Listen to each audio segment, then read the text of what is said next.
Greetings from South Korea. I am Arirang News AI anchor. Here's the news-making headlines today. President Lee Jae-myung today held talks with Mongolian President Uhuna. The summit resulted in a joint declaration outlining ways to deepen South Korea's strategic partnership with Mongolia. The two countries aim to raise bilateral trade to $1 billion by 2030. The leaders also agreed to strengthen people-to-people exchanges. A total of 21 documents were exchanged, setting the tone for cooperation across the economy, public health, technology, and culture.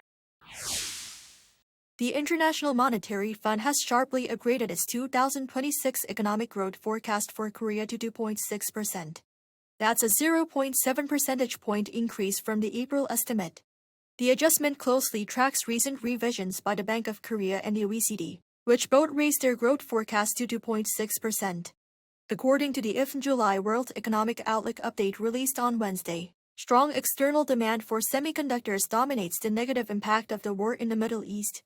In contrast to Korea's upward momentum, the global economic outlook for 2026 was downgraded by 0.1 percentage points to 3.0%. While the United States held steady at 2.3%, high energy costs dragged down forecasts for the Eurozone to 0.9% and Japan to 0.6%.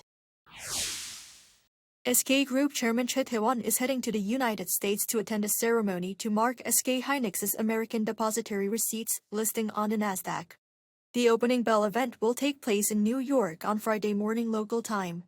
During his visit, Chey is expected to meet with global investors to highlight the company's competitiveness in AI memory and share mid to long-term investment plans.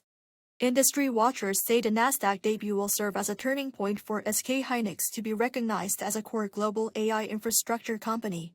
The public offering has already drawn massive interest, with over 7 times more subscriptions than available shares. SK hynix will begin trading on the Nasdaq under the ticker symbol SKHY.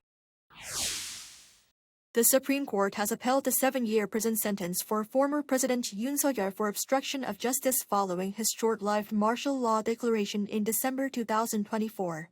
In their ruling on this Thursday, the justices also upheld findings that Yoon distributed false information to foreign media and infringed upon the deliberative rights of several cabinet members who were unable to attend a key meeting before the declaration. Yoon's legal team says it will mount a separate constitutional challenge to the ruling while he remains in custody facing several other trials, including a separate case on insurrection charges. Fighting between the US and Iran continued for a second consecutive day, as both sides exchanged fresh strikes, putting an already fragile ceasefire under even greater strain. According to the US military, it carried out about 170 strikes over the past 2 nights, including strikes on 90 targets along Iran's coastline on Wednesday night.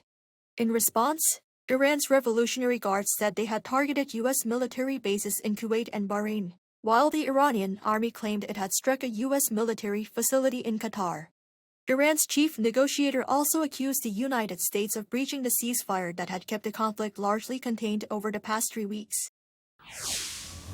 That is all from me today. Thank you for watching.